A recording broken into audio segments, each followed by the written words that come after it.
అనంత కరుణామయుడు అపార కృపాశీలుడైన అల్లాహ్ పేరుతో ప్రారంభిస్తున్నాను. సూరే అల్-ముమినూన్ 50వ వివరణ 4వ రుకు.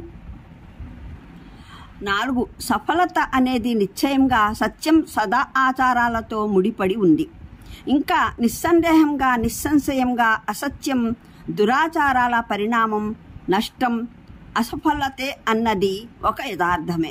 కానీ ఈ ప్రపంచంలో అసత్యానికి దురాచారాలకు తాత్కాలిక ప్రదర్శనాపరమైన సఫలత సాధ్యమే. అలాగే సత్యానికి సదాచారాలకు బాహ్యపరమైన తాత్కాలికమైన నష్టం అసఫలతలు కూడా సాధ్యమే. తరచుగా ఈ విషయం వంచనకు గురి చేసేదిగా రుజువవుతుంది. అందువల్ల సత్యాసత్యాల మంచి చెడుల పరీక్షకు శాశ్వత ప్రాతిపదికపై ఒక స్థిరమైన గీటురాయి అవసరం. అందులో మోసపోయే ప్రమాదం ఏదీ ఉండరాదు. దైవ ప్రవక్త అలైహిస్సలాం బోధనలు దైవ గ్రంథాలు మనకు ఆ గీటురాయిని అందజేస్తాయి. మానవుని సామాన్య బుద్ధి దాని సభ్యతను సమంజసతను నిర్ధారిస్తుంది. ప్రసిద్ధ గుణ దోష మారూఫ్ మున్కర్ల విషయంలో మానవాళి సమిష్టి ప్రకృతి సిద్ధమైన ప్రవృత్తిపరమైన భావనలు దానికి సాక్ష్యం పలుకుతాయి. 5. ఒక వ్యక్తి అయినా ఒక జాతి అయినా ఒకవైపున సత్యానికి విముఖత చూపుతూ అత్యాచారం దౌర్జన్యం పాప పాతకాలకు దైవ ద్రోహాలకు పాల్పడుతూ ఉండగా మరోవైపున దానిపైన వరప్రసాదాల వర్షం కురుస్తూ ఉందంటే బుద్ధిపరంగాను ఖురాన్ రీత్యాను అదొక స్పష్టమైన సంకేతం. దైవం దాన్ని అత్యంత తీవ్రమైన పరీక్షకు గురి చేశాడని, దానిపైన దైవ కారుణ్యం కాదు ఆయన క్రోధం ఆవరించిందని, అది తప్పు చేసినందుకు పట్టుబడి దానికి దెబ్బ తగిలి ఉంటే దైవం ఇంకా దానిపైన దయగలిగి ఉన్నాడని దాన్ని హెచ్చరిస్తున్నాడు. దానికి సరిదిద్దుకునే అవకాశాన్ని కల్పిస్తున్నాడని అర్థం. కానీ తప్పుకు బహుమానం లభించడం అంటే దానికి చాలా కఠోర శిక్ష ఈ తీర్మానం జరిగిందన్నమాట. దాని పడవ ఇంకా తేలుతుందంటే అది బాగా నిండి మునిగేందుకు సిద్ధమవుతుందన్నమాట.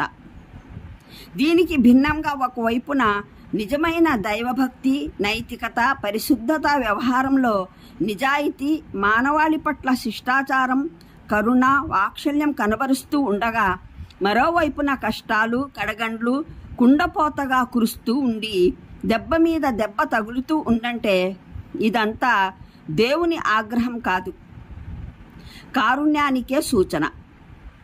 స్వర్ణకారుడు బంగారం బాగా నిగ్గు తేలాలని మెరవాలని ప్రపంచానికి దాని పరిపూర్ణ ప్రామాణికత సిద్ధించాలని కాల్చుతున్నాడన్నమాట. ప్రపంచం మార్కెట్లో దాని విలువ రాకపోయినా పర్వాలేదు, స్వర్ణకారుడు స్వయంగా దానికి విలువ కడతాడు. పైగా తన అనుగ్రహంతో మరింత ప్రసాదిస్తాడు. దానికి మూడుతున్న కష్టాలలో ఆగ్రహ కోణం ఏదైనా ఉందంటే అది స్వయంగా దానికోసం కాదు, కేవలం దాని శత్రువులకే వర్తిస్తుంది. లేదా సదాచారుల్ని కష్టపెట్టే దుర్మార్గుల్ని సత్కరించే సమాజానికి వర్తిస్తుంది.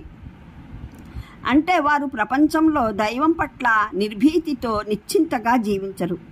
తమ మనసు కోరిన దాన్ని చేయడానికి తమకు పైన దేవుడు కూడా ఉన్నాడని, ఆయన అన్యాయానికి అత్యాచారానికి ఒడిగట్టిన వారిని పట్టుకుంటాడని ఆలోచించకుండా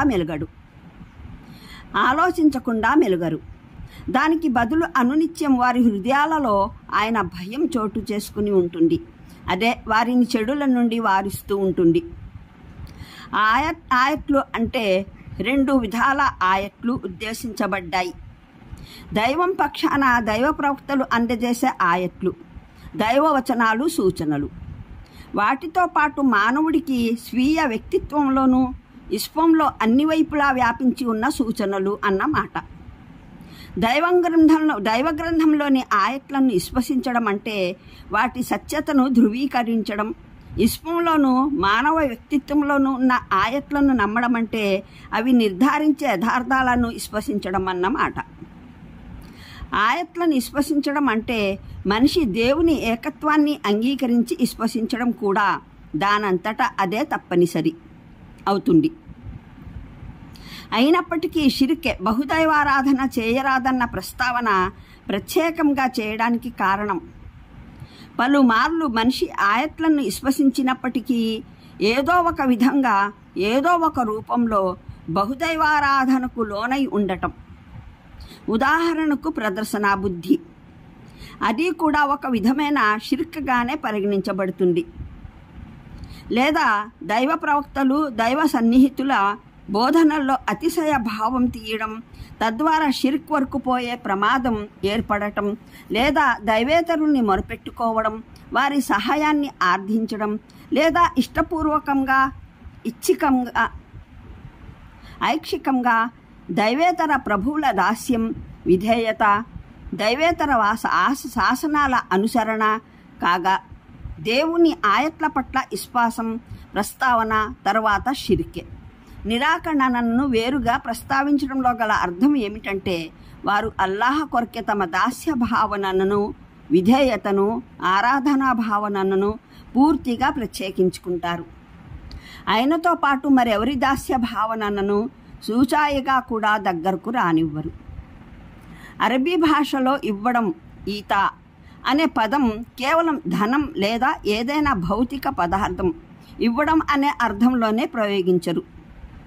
భావిపరమైన విషయాలు ఇవ్వడం అదే అర్థంలోనూ ప్రయోగిస్తారు.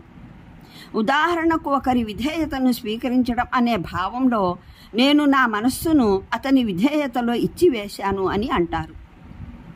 ఒకరి విధేయతను తిరస్కరించడం అనే భావంలో నేను నా మనసును అతని విధేయతను తిరస్కరించడానికి ఇచ్చివేశాను అని అంటారు. అందువల్ల ఇక్కడ ఇవ్వడం అంటే అర్థం కేవలం వారు దైవ మార్గంలో ధనం ఇస్తారని మాత్రమే కాదు, అల్లాహ్ సన్నిధిలో విధేయత, దాస్యం అందజేస్తారనే అర్థం కూడా అందులో ఇమిడి ఉంది.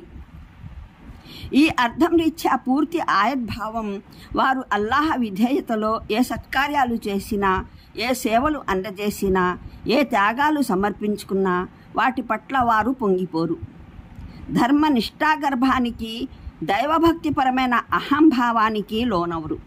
పైగా తమ సాయశక్తుల అంతా ఆచరించి కూడా భయపడుతూ ఉంటారు. ఇది దైవ సన్నిధిలో స్వీకరించబడుతుందో లేదో, తమ అపరాధాలకు ప్రతిగా బరువైనదిగా రుజువు అవుతుందో కాదో, తమ ప్రభు సన్నిధిలో తమ క్షమాపణకు సరిపోతుందో లేదో అని భీతిల్లుతూ ఉంటారు. ఈ భావాన్నే ఒక హదీసు ప్రస్ఫుటపరుస్తుంది. దాన్ని అహ్మద్ తిర్మిజీ, ఇబ్ను మాజా, హాకిం, ఇబ్ను జరీర్ తమ గ్రంథాల్లో ఉటంకించారు.